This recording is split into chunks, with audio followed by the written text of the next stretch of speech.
Hello, this is Damnesia and welcome back to another tutorial. In this tutorial we're going to go over conditional blocks. So what I want to do is just remember to close your project, your previous project, and we're going to start a new project. We're going to call this one Java Tutorial 2.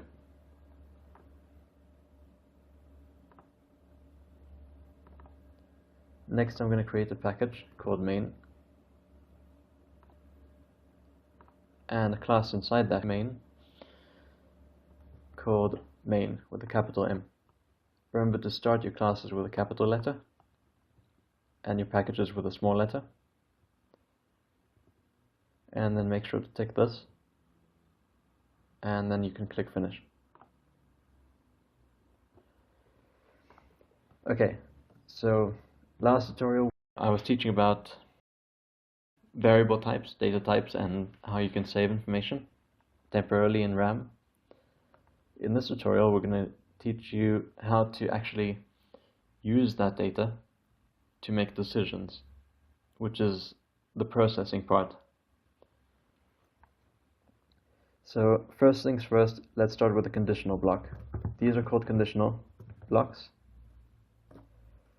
and the obvious, most famous one is the if statement. So you start it by typing if, all small letters, open bracket, close bracket, open curly bracket, and then the closing curly bracket right there. You could also do it like that, doesn't matter. Some coders like it like that, some coders like it like this. And then inside here you write something that ends up in a result.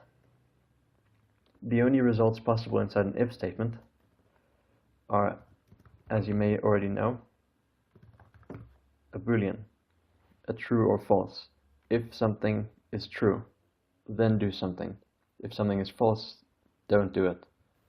So basically, by doing this, what we're doing is we're basically taking a Boolean, and we're going to create a temporary Boolean with a value true, and we're checking if a certain Boolean equals to true. Then, and I'm going to quickly show this, but don't worry about this yet. I'm just going to quickly write out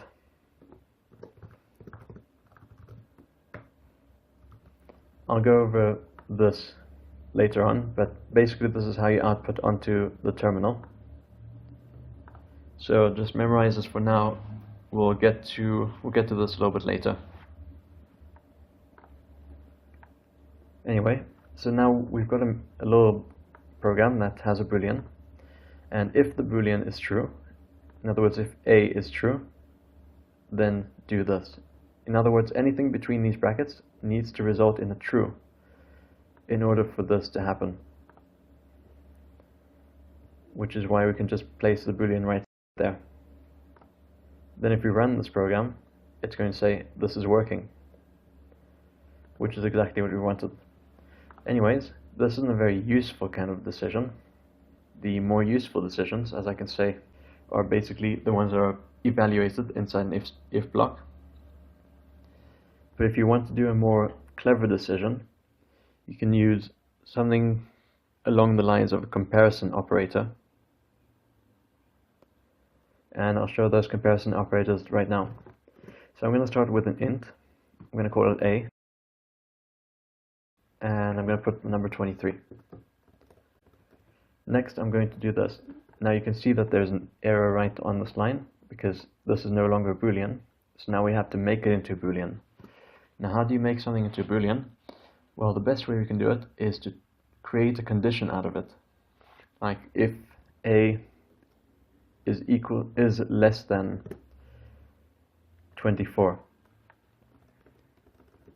This will return a Boolean of true in this case, or a Boolean of false in this case, because 24 is not less than 24, but 23 is less than 24, which is why it will now work. So if I run this program, you can see it says this is working. Now, just before I continue with it, I just want to go with an extra thing that you need to add, just so we can show that it has an option of not working as well. I'm going to put what is called an else statement. Else statement is basically what happens if the if statement doesn't succeed. In other words, if this doesn't evaluate to true, if this doesn't equal to true. In other words, if 23 is not less than 24, which in this case is not going to be a condition, but if I have something like 25 here, or whatever number I put here, that's not less than 24, this won't run. But what if we want something else to run instead? Then we have what is called the else block. And inside the else block is what happens if the above condition doesn't happen. So I'm just going to write not working in this block and run the program again. Now I've set it to 28, which is not less than 24. So the obvious result is it will output not working. And that is exactly what it outputs. Anyways, there are quite a lot of different operators that we can use to compare stuff. And just out of interest, what I've been talking about here is that this thing evaluates to a Boolean, which effectively means that you can do this. Boolean b, instead of equals true or equals false, we can set it to actually equal to a condition. And this is a condition that we have in here. This is effectively the same as doing this.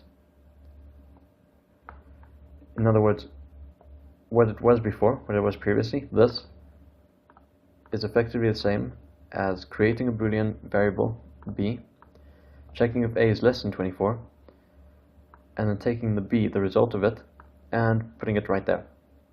Which is why I started off with a Boolean, to show that that's how an if statement decides whether to happen or not to happen, which is, as you know, a yes or a no choice, which is a true or false choice, which is why a Boolean is used in this condition. But of course there are other operators that we can use as well.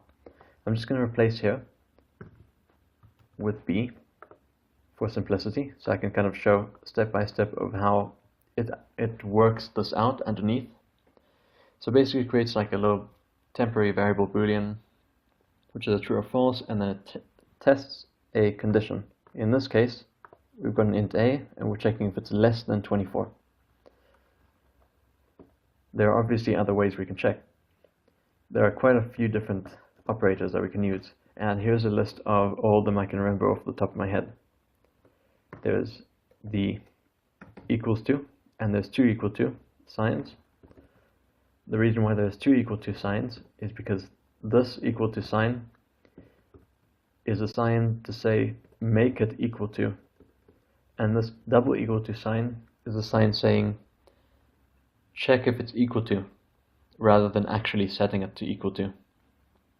So if we don't want to set it to equal to 28, and we just want to check if it's equal to 28, we'd put two equal signs and not a single equal sign. Next operator is the not equal. That is an exclamation mark. Hopefully you can see that with a font, which just means it's not equal to. In other words, if a is not equal to 28, which in this case will be false, because a is equal to 28. Next operator is our less than sign, which you can remember from math, from normal math. You can probably already tell what this thing does, and we've already used it over here. Next one is the bigger than sign, and that's pretty much the exact opposite. It checks if a is bigger than 24. Next we've got the less than or equal to sign, which means if it's less than or it's equal to 24. In other words, if I put 24 here and I do this, it will result in a false. Let me just show you how that happens. Not working. But if I say less than or equal to, I allow it to also be equal and not just less than. And in this case, it will return true, which is why we'll say this is working. And remember, the true is sent right there from the Boolean itself. You can instead just copy this straight into here. You don't have to create a Boolean, and in fact, it's probably best you don't create a Boolean, which is why I'm going to now delete this Boolean. I just made it to show people how it works. Now I'm going to just copy it right there, like that, delete this, and continue. Then there's the bigger than or equal to. Remember, the equal to sign is after the bigger than or less than sign, because, for example, this doesn't work, and this doesn't work either. It has to be the equal sign after the bigger than or equal to, bigger than or less than. Now, these are pretty much all the different comparison operators you can really have. You can check if it's equal to, not equal to, bigger than, less than or equal to, bigger than or equal to. And those are pretty much the only operators you get, the comparison operators you get. And these are simply called, as I said before, comparison operators. Now, next thing I want to go over is something called Boolean Algebra. I'm not actually going to teach Boolean Algebra because that is a topic for another video if anyone wants to learn that. But the idea of Boolean Algebra is ANDing, ORing, XOR, NOT. In other words, this is inverse, which is a NOT. If anyone knows Boolean Algebra, these are basically the Boolean Algebra terms. They're the AND, the OR, the XOR, the NOT. And the NOR and all those can be done by basically merging these in different ways to do exactly what you want. I'm not going to go over this much right now, but I am going to show that a similar way of doing it. So for example, if something needs to be this and that, you'd want to use a double AND sign, because a single AND sign uses Boolean Algebra. So this is just extra for anyone that wants to know. And if anyone wants to know anything about these, I can create another tutorial about these, but I feel like these shouldn't really be shown in this tutorial too much, so I'm just going to keep them there for now. But just remember, you're not going to be using those for a while, unless someone specifically wants me to do a tutorial on that. Instead, you're going to be using and instead of the and. You're going to be using or, double pipe, that's a pipe. Some keyboards have it above the enter key, right next to the enter key. It's just a straight vertical pipe. And these are the two that you're going to be using basically. So now the thing is, what happens if I've got two variables like that? Or actually, I'm going to keep it with one variable just to keep it simple. What I want to do is I want to do a test. Now using these and, which is basically the AND operator, and using these OR operators, what I want to do is check if A is bigger than 0 and A is less than 30. Which means if it's bigger than 0 and less than 30, then do this. Which in this case will be true, because A is equal to 24, which is between 0 and 30, not including 0, not including 30. If I wanted to include 30, I could either say 31 or use a less than or equal to. Both ways work. Now it checks if A is bigger than 0. In other words, 0 will not work because 0 is not bigger than 0. 0 is equal to 0, which is why in order to actually include 0, you'll have to do this. But I'm going to keep it out right now and just say if A is bigger than 0 and A is less than or equal to 30. In other words, 0 doesn't work. Anything above 0 but less than 31 works. So 31 will not work, and 30 will work, because it's including 30 with this equal sign right here. So this is basically how you check if something is between two numbers. You use the AND. Make sure that you don't use an OR, because if it's bigger than 0 or less than 30, it will include everything. Because if it's bigger than 0, it will include anything that's bigger than 0. And it doesn't have to also be less than 30 or less than or equal to 30. So it will basically include all the numbers. We know that this is going to work, so I'm just going to show that 31 will not work, right? But 30 will work. So if I change this to 30 and I run it again, it works fine. Now if I change this to less than and remove the equal to sign, then 30 will not work.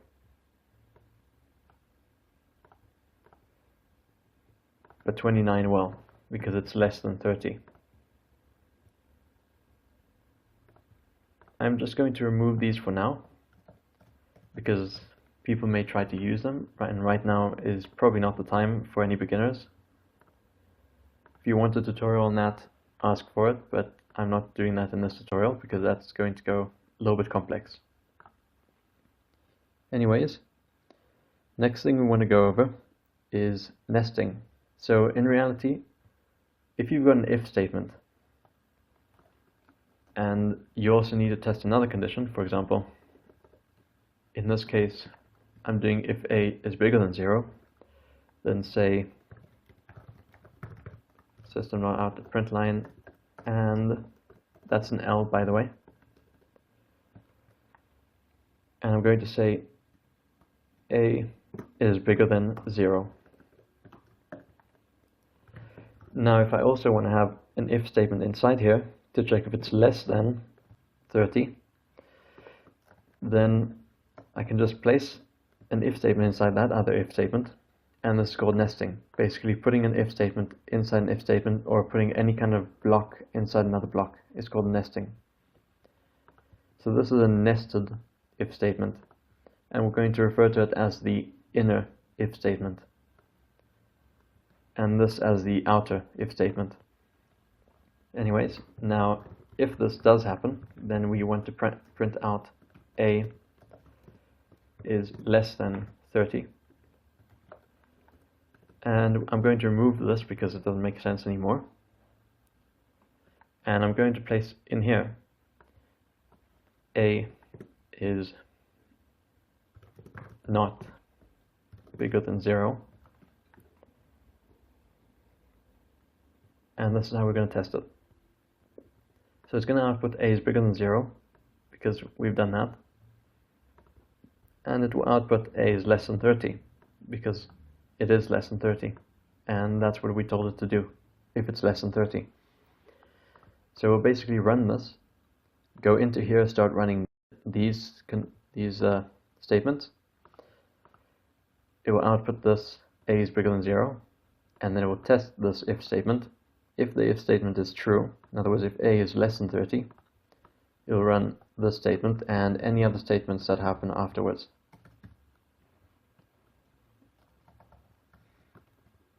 This is basically the idea of nesting. You can put one if statement inside another if statement. Now I'm going to go over another idea, similar. Basically the if and else statement, you don't actually have to have an else statement connected to the if statement. If there's nothing that specifically needs to happen, if something doesn't happen, then you don't need to make an else statement for it. But if something else has to happen instead of something else, depending on the condition, then you do have an if or else. But there's a few other ways of doing this. So I'm going to go over two different extra pieces of code that we're going to also learn. Firstly, you can create an if statement. I'm not going to put anything in here.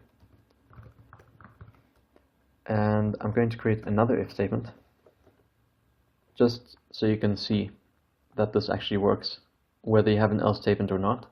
I can put this over here and do something inside here. Anyways, in this if statement, we're going to check if a is equal to 29. If it is, actually I'm going to check if a is equal to 27. Then I'm going to say system.out.println, and I'm going to output a is equal to 27. Now, the thing is, what we want to do is now check if it's equal to 27, but we also want to check if it's not equal to 27, what happens if it's equal to, for example, 28. So in this condition, we have an if statement, and then an else, and in this condition, it's an else that happens if this thing doesn't happen. In this condition, this else attempts to happen if this doesn't happen. And then this has to check if it's true or false, and if it is true, it will do this. Otherwise, it will do the same as the previous if statement. So you can chain these along and put these like this. Is equal to 28, equal to 29, equal to 30, 31, 32.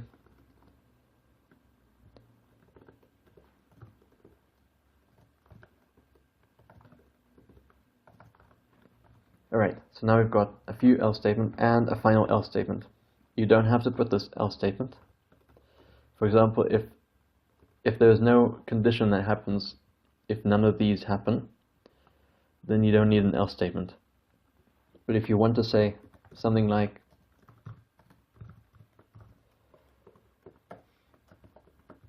none of the above conditions happened, then you can put an else statement and output this line. Now, this is kind of tedious. You've got a is equal to 32, check if a is equal to 31, 30, 29, 28, 27, and this kind of becomes this huge, unnecessarily big piece of code. So Java introduced the following into the Java language, called a switch statement. A switch statement is basically simple if statements, in other words, ones like these, where you can actually check the condition. So for example, in this case, we want to check if a is equal to 27, 28, 29, 30, 31, or 32. So what we're doing is we're putting a here, because that's what we want to test. Then we open the bracket like that, and close curly bracket like that. And inside here, there's going to be what's called case statements. We're going to say case, and then we're going to give the value that a should equal to. So for example, if a should be equal to 27, do this. Case 28, do this. Case 29, do this. Case 30, do this. And case 31, then case 32. So we basically turned this into this. A little bit easier and neater to look at. Next thing you need to do is output what you wanted to output in each one of these. And then remember to use what is called a break statement. We will go over what break means in future tutorials, but right now all you need to know is that if you don't choose this break, it will ignore these conditions, it won't test again, it will just run through everything. In other words, if it's equal to 27, and you wanted to also do the same thing that it does when it equals to 28, then forget the break statement, and it will do this, and it will continue until it finds the break statement. It only tests a condition once. So if you don't break, it will basically run through everything. So you do have to break in this condition. Next, I'm just going to put a break in there because otherwise it's not going to stop and it's going to keep on running everything.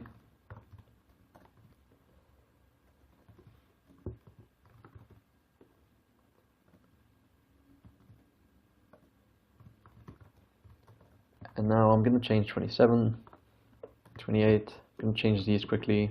Okay, so basically this not so neat example turns into this slightly neater example. Although some people may prefer it like this, some people may prefer it like this. It's kind of up to you what you prefer. It really doesn't matter too much. And now what we've done here is we've done a case for 27, 28, 29, 30, 31, and 32. But we've clearly forgotten about this statement right here, the else statement with no condition. In other words, anything that happens if none of these happen. So what we want to do now is we want to create something called the default statement. And what you do is you just type the word default and a colon, just like you did with the rest of them. And over here you'd have to write your code of what happens if none of the above conditions happen. Now, if you write a break here, there's nothing wrong with doing that, but you don't actually have to, because there's not going to be any code after the default statement. Default statement should be the last case you have. In other words, case 32 is the last one we have, and default is the last one. Alright, so next thing is this interesting thing that I want to show that will probably be really important for anyone that wants to code. I'm going to create this I'm going to write visibility, and I'll explain what that means in a bit. Basically, what I'm going to show right now is a visibility issue. You see, things depend on things can belong to a specific block. In other words, a variable belongs to a specific block. And as I said, a block is these curly brackets. You can even create a block without any statement before it, like this. An empty block that will happen no matter what. So if you want to create a block that happens without any problems of any other thing seeing the variables inside here, in other words, create variables and then make them invisible to the rest of the code, you can create a block, and then inside this block you can create your variables like int j equals 3. Now we can do j++ from here, which is j plus equals to 1. I'll show what that means. In fact, I'll just write it like this for now, and I'll explain more about the plus plus in the next tutorial when we're going over loops. So the following is what you basically do. You create a variable like that, and then you try to edit it. And of course, inside these blocks, inside these curly brackets, this variable is going to exist because you created this variable inside these curly brackets. But, and I'm going to show an example of something else that happens. If you have multiple blocks, a block inside a block, which is called nesting, as I've told before, like this. So you see there's this curly bracket that ends over here, and then an internal curly bracket that starts here and ends over here. This block right here is inside this block outside. So now, if we create a variable called j, we can do whatever we want with the variable inside here. J equals j plus 1, all that stuff. But then as soon as we break out of this end of the curly bracket, any variables that were created inside here will basically be deleted. They'll be gone. You won't be able to do anything with them. And as you can see, there is an error. It will say j cannot be resolved to a variable. In other words, cannot find variable named j. And of course we can see a variable named j, but because of these blocks, anything on the outside will not be able to access these variables, this variable right here, or any variable that you create inside this block. And the same goes for anything that's created inside here. And because you can't see this variable outside this block, you can also create another variable with the same name without any problem, because these variables don't even see each other. So there's no problem of one having the same name as the other. And now, as you can see, we want to do a j equals to j plus 1 over here. And you'll see, once again, there's an error. And just in case people think it's because of these spaces, that's not the case. It still errors out because it cannot find the variable called j. Because as soon as it reaches this end curly bracket, any variables that you created inside here are gone. They don't exist anymore. A way around this is this. If you create a thing like int q outside here, right? And then we go into this block. Inside this block, we can do q equals q plus 1. And there's no problem with that because anything on the inside of the block can see anything on the outside of the block, but not the other way around. In other words, any variables created here will not be readable outside, but any variable created on the outside will be visible on anything that's more inside. So there's no problem with this. Creating the variable on the outside and then incrementing it over here. In other words, adding 1 to it over here. Anyways, as you can see, that didn't work because it couldn't read anything on the inside, on the outside of a block. But it can do the opposite. You can create it and then use it inside the block, which is why anything created over here, like int z, will also be visible over here,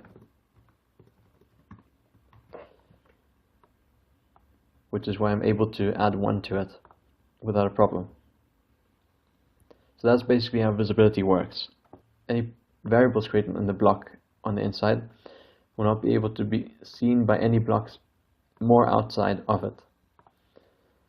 But anything created on the outside will be visible on the inside. In the next tutorial, I'm going to go over loops, and you can actually ask me for 2 other optional extra tutorials like Boolean Algebra and logical operators. I can teach those 2 tutorials if anyone wants. Those are great optional ones if you want to know.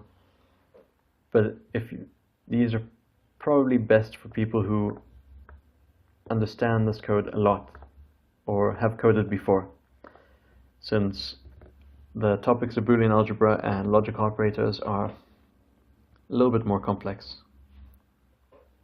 So this is it for this tutorial. I'll see you in the next tutorial when we're going to go over loops.